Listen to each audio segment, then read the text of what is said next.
আমি আপনার কাছে হাত জোড় করছি, আমাকে যেতে বারণ করবেন না বাবা। আমি বাদবাবুর কাছে না গেলে ও কিছুতেই শান্তি পাবে না, ও কিছুতেই মনে সাহস ফিরে পাবে না। এখন এই অপমান নেবে কি করে বাঁচবো? আসুন কি করে বাঁচবো?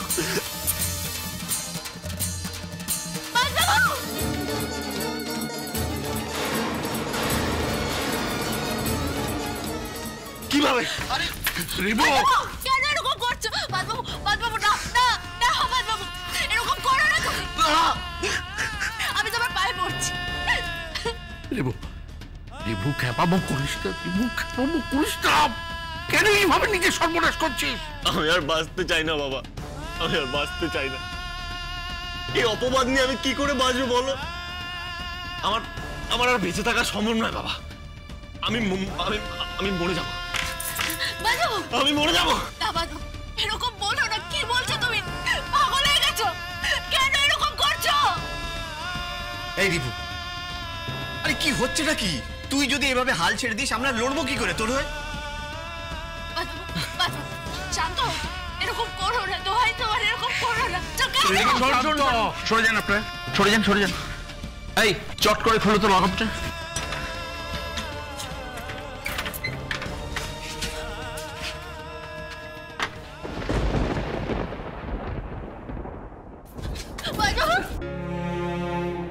বাদবাবু, তুমি কেন এরকম করছিলে? বাদবাবু কেন?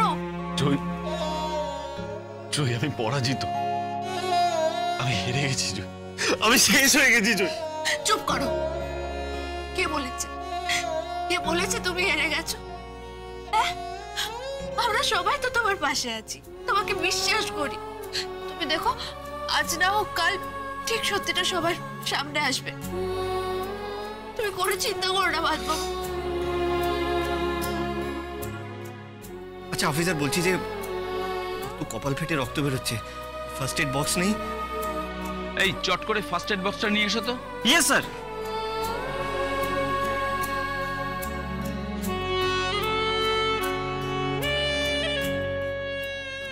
রিবু, রিবু তুই কেন এরকম করছিস? আমার কথা ছেড়ে দে, তোর মায়ের কথা একবার ভাববি না? তোর মা তোর জন্য কেঁদে কেঁদে সারা হয়ে। এই যে স্যার। দিন দিন, আমাকে দিন।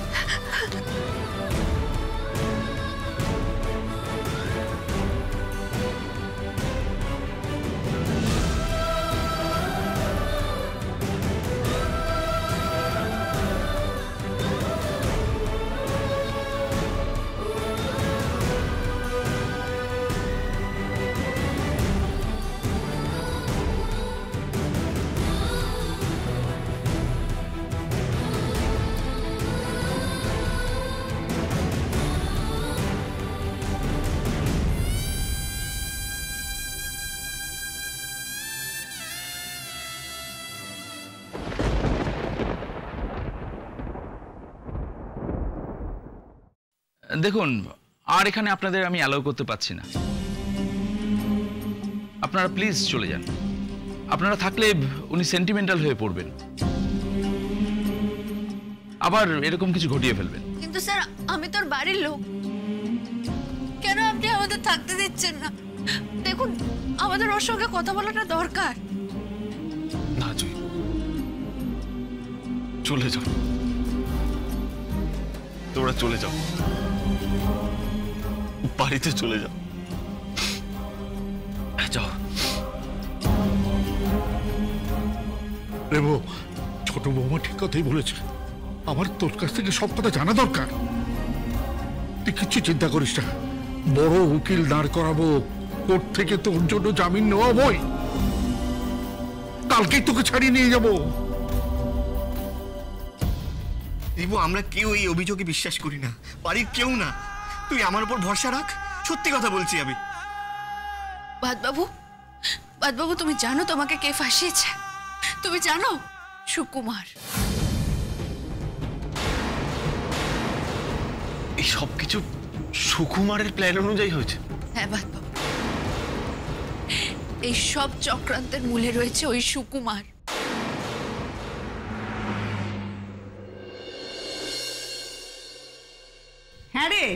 কাজটা তো ভালোই এগোলো।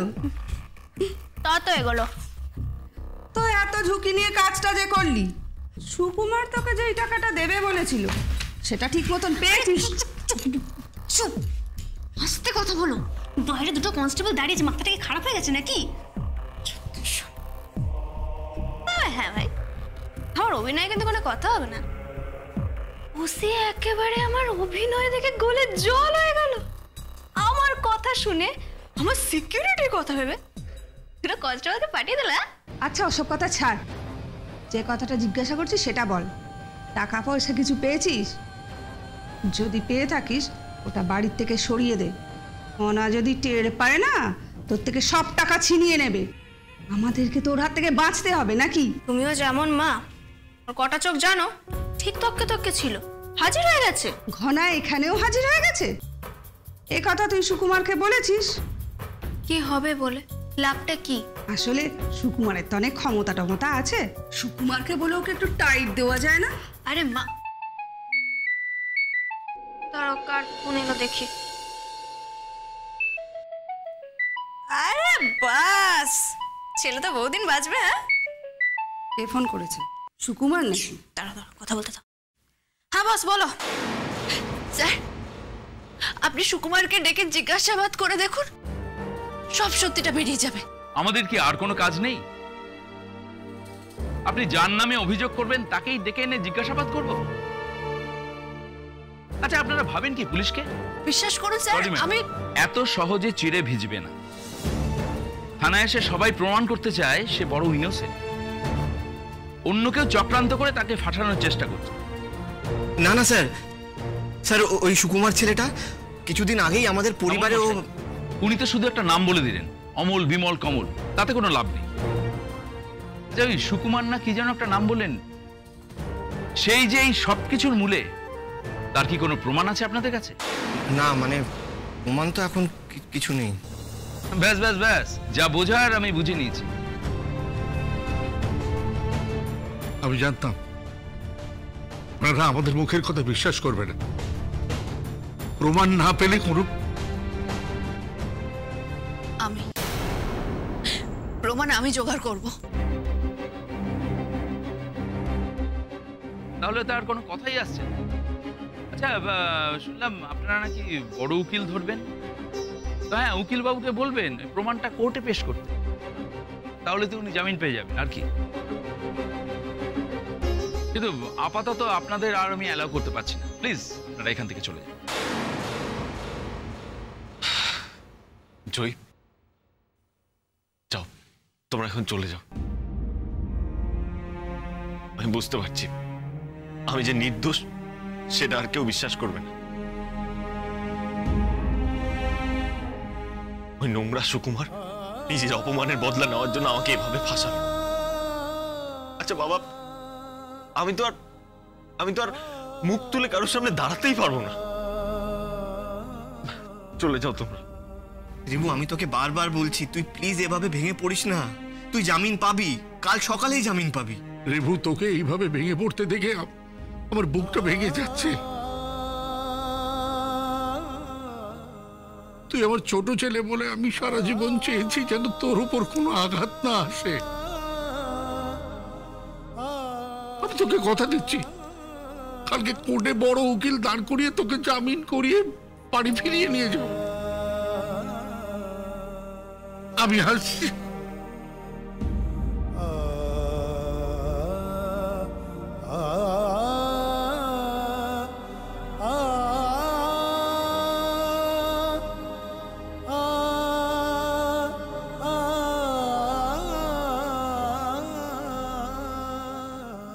শোনো যা বলছি মন দিয়ে। কেন, কি হলো আবার? এরপর তুমি আমায় আর ফোন করবে না, দরকার হলে আমি যোগাযোগ করে নেব। এই এক মিনিট, কি কোনো সমস্যা আছে নাকি? তোমার গলাটা এরকম লাগছে কেন? আরে না না, সমস্যার কি আছে, তবু সাবধানের মান নেই। পুলিশ যখন একবার এই ব্যাপারটার মধ্যে ঢুকেছে তখন ওরা সহজে ছাড়বে না। ওদের শকুনের দৃষ্টি। তুমি কি ভেবেছো তোমার উপর ওরা কোনো নজর রাখেনি? একবার যদি ফোনে আড়ি পাতে বা কোনোভাবে খবর পেয়ে যায় যে তোমার আর আমার মধ্যে যোগাযোগ আছে, ফুল কেস খেয়ে যাবো। সুকুমার, তুমি কি আমাকে এত কাঁচা খিলাড়ি ভাবো? হ্যাঁ, আরে সিম থেকে থোড়ি না আমার নামে নেওয়া। আরে তাতে কি, তুমি কি ভেবেছো জালিগিরি করলে ওরা বুঝতে পারবে না? তুমি সিমটা ফেলে দাও। আর আমি যে ফোনটা থেকে কথা বলছি এই সিমটাও তো আমার নামে নয়, আমিও আমার সিমটা নষ্ট করে দিচ্ছি। কোনো রিস্ক নিতে পারবো না এখন। আরে কিন্তু তোমার সঙ্গে যোগাযোগটা রাখবো কি করে, কথা বলবো কি করে? বললাম তো আমি যোগাযোগ করে নেব। তুমি সিমটা এখন নষ্ট করে দাও, দরকার হলে তুমি ফোনটাও নষ্ট করে দাও। এই এক মিনিট, মানেটা কি? ফোন নষ্ট করে দাও মানেটা কি? নতুন ফোন 18,000 টাকা দিয়ে ফোনটা কিনেছি বললেই হলো নাকি? হ্যাঁ সোনালি শোনো, এখন যা রোজগার করছো তাতে ওরকম ফোন তুমি অনেক কিনতে পারবে। বাজে বকো না, এখন নষ্ট করো ফোনটা। আচ্ছা ঠিক আছে রাখছি এখন। নষ্ট করে দেবো? কি রে, কি বলছিল এতক্ষণ? নোরা আছে। নোরা? নোরা দিয়ে কি করবি? বেশি কথা না বলে যেটা চাইছে সেটা এনে দাও, তাড়াতাড়ি দাও। দাঁড়া, নিয়ে আসছি।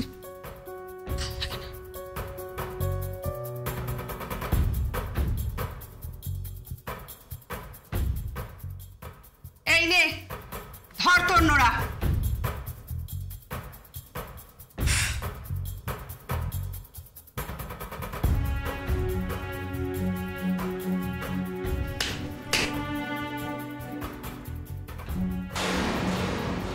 ইস, এত দামি মোবাইলটা তুই ভেঙে ফেললি? তোমার কাছে কোনটা বেশি জরুরি মা, মোবাইল না মেয়ের জীবন? এই মোবাইলের জন্য তোমার মেয়ের জেলও হতে পারে। আপনি বসে রইলেন কেন? আপনিও আসুন এবার। স্যার, আমাকে ওনার সঙ্গে আর 2 মিনিট কথা বলতে দিন না। 2 মিনিট, ঠিক 2 মিনিট। ওয়েল, ঠিক আছে, কথা বলুন, কিন্তু ঠিক 2 মিনিট।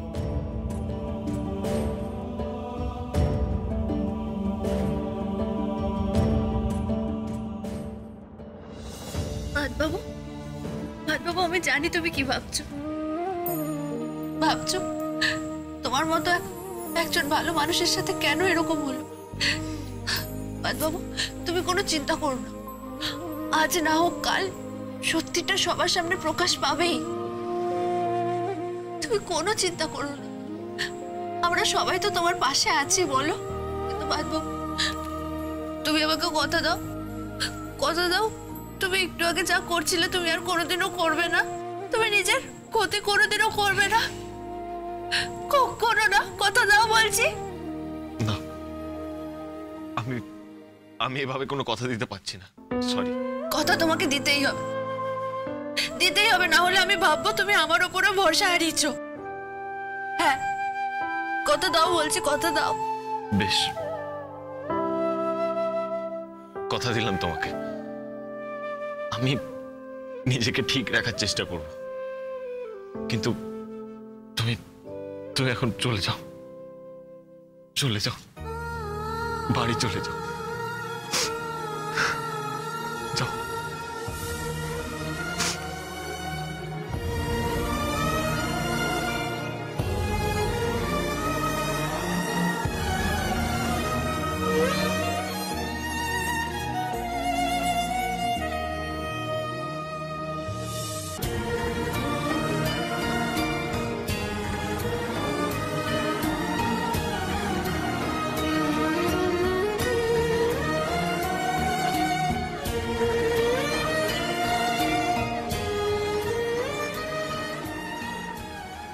জানি না তো জেঠিমণিকে ফিরে গিয়ে কি বলবো, হয়তো বাইরের দরজা খুলে বসে আছে, ভাবছে বোধহয় আমরা নিবুকে নিয়ে ফিরবো।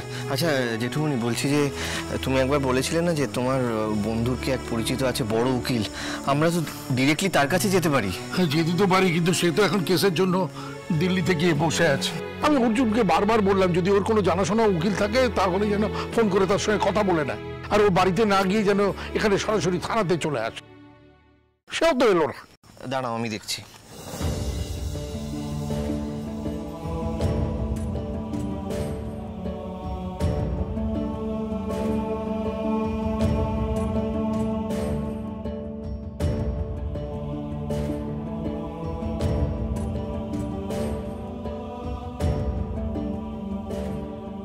কি ব্যাপার ছোট বৌমা, তোমার এরকম হেরে যাওয়া মুখ কেন?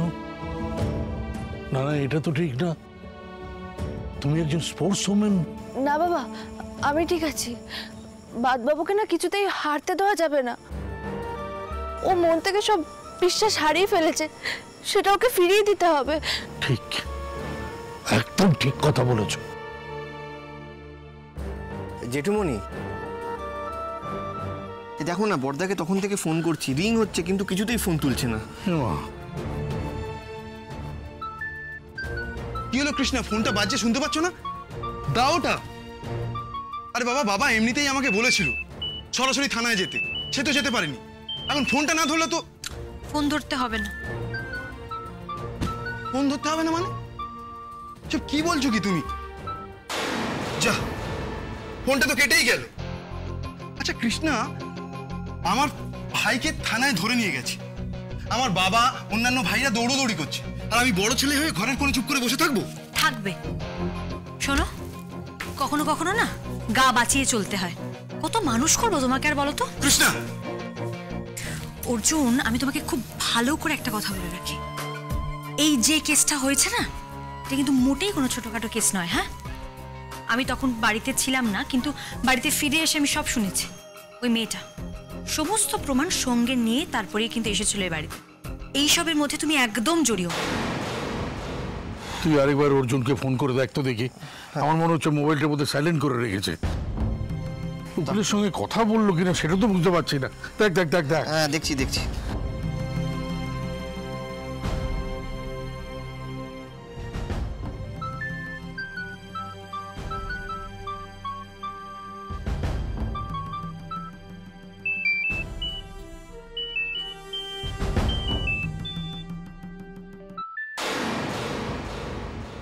হ্যালো, মেজু ঠাকুরপো।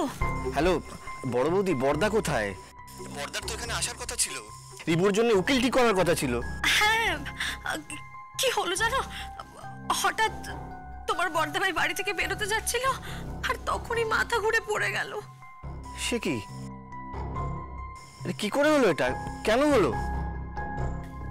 তোমার বড়দা ভাই এত বেশি টেনশন করছে না, মানে আমার মুখে এই রিবুর সব কথা শুনেই এত বেশি টেনসড হয়ে গেল। আচ্ছা আচ্ছা, এখন কেমন আছে? কিরে, কি হলো ইন্দ্র? এখন এখন তো শুয়ে আছে গো। আচ্ছা মেজু ঠাকুরপো, তুমি বলো, এই অবস্থায় আমি কি করে ওকে বাড়ি থেকে বেরোতে দিই? আমার কি মনে হয় যেন ওর বোধহয় প্রেশারটা হাই হয়ে গেছে। আমি মাকেও তাই জন্য কিচ্ছু বলিনি। না না, একদম ঠিক করেছো। আর বলছি যে বড়দাকে আর এখানে আসার দরকার নেই, ও রেস্ট নিক, আমরা যা করার করে নেব। ঠিক আছে?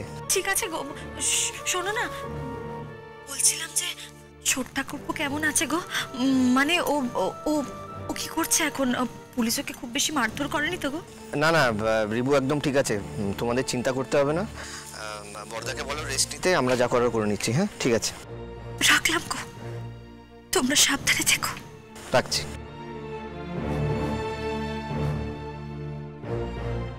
কিরে, ওর জন্য কি হয়েছে? আরে বল। মাথা ঘুরে পড়ে গেছেন। একটার পর একটা বিপদ লেগেই আছে। ওকে এখানে আসতে বারণ করেছিস তো? হ্যাঁ হ্যাঁ। এই ইন্দ্র, শোন, আমার এক বন্ধু আছে হরিহর, সামনেই বাড়ি। ওরা আরো উকিলের সঙ্গে জানাশোনা আছে, বুঝতে পেরেছিস? চল ওর বাড়িতে একবার যাই। চল। হ্যাঁ চলো। এই কি ছোট বৌমা, তুমি দাঁড়িয়ে আছো কেন? এসো। বাবা, বলছিলাম যে আপনারা চলে যান। সে কি, তুমি যাবে না? আমি আজ রাতটা থানার বাইরেই থাকবো, বাদবাবুকে ছেড়ে কোথাও যাব না। আপনারা চলে যান। হ্যাঁ বলুন বলুন। দেখুন, হ্যাঁ হ্যাঁ না না করবেন না, সারাদিন কাজের খুব প্রেশার, বুঝতে পারছেন না। স্যার, এক মিনিট ধরুন তো। হ্যাঁ, কি হয়েছে কি বলুন? স্যার বলছি, আমাকে একটু ভেতরে যেতে দিন না, আমার স্বামীর কাছে। স্যার দয়া করে আমায় ভেতরে যেতে দিন একবারের জন্য। ও না ওভাবে একা থাকতে পারবে না, ওভাবে থাকতে পারবে না, ওর খুব কষ্ট হবে, আপনি বুঝতে পারছেন না। স্যার স্যার স্যার দয়া করে আমাকে একটিবারের জন্য যেতে দিন স্যার। স্যার। ছোট বৌমা, ছোট বৌমা শান্ত হও, একটু মাথা ঠান্ডা রাখো, শান্ত হও। না, আমি কোথাও যাবো না, বাদবাবুকে ছেড়ে কোথাও যাবো না। স্যার স্যার, আমি হাত জোড় করছি স্যার। স্যার দয়া করে আমাকে আমার বাদবাবুর কাছে যেতে দিন, দয়া করে স্যার আপনি কেন বোঝার চেষ্টা করছেন না? ও থাকতে পারবে না ওভাবে, ওরকম একটা জায়গায় ও থাকতে পারবে না কিছুতেই না। স্যার আপনি বোঝার চেষ্টা করুন, আমাকে একবারের জন্য ভেতরে যেতে দিন, একবারের জন্য। দাঁড়ান দাঁড়ান দাঁড়ান, ভেতরে যাবেন মানে? আপনার স্বামী একজন অভিযুক্ত, কাল ওকে আমরা কোর্টে প্রডিউস করব, ওনার এগেন্সটে চার্জশিট তৈরি করছি, আর আপনি যখন খুশি এসে বলবেন, ওনার সাথে দেখাও করবেন। আপনি কি মজা পেয়েছেন নাকি? হ্যাঁ, যান যান, এখান থেকে যান যান। স্যার ছোট বৌমা, তোমাকে অনেক শক্ত হতে হবে। তুমি আমার রিবুর শক্তি, তোমার তো এরকম ভেঙে পড়লে চলবে না। চলো বাড়ি চলো। ছোট বৌমা এইভাবে জেদ করো না। কি করে সারা রাত তুমি থানার বাইরে কাটাবে বলো তো দেখি? দেখলে না পুলিশ অফিসার আমাদের সঙ্গে কিরকম ব্যবহার করলো? ওরা ধরেই নিয়েছে যে রিবু অপরাধী। যে যতই অপমান করুক বাবা, আমি এখানেই থাকবো। আমি আমার বাবাকে ছেড়ে কোথাও যাব না।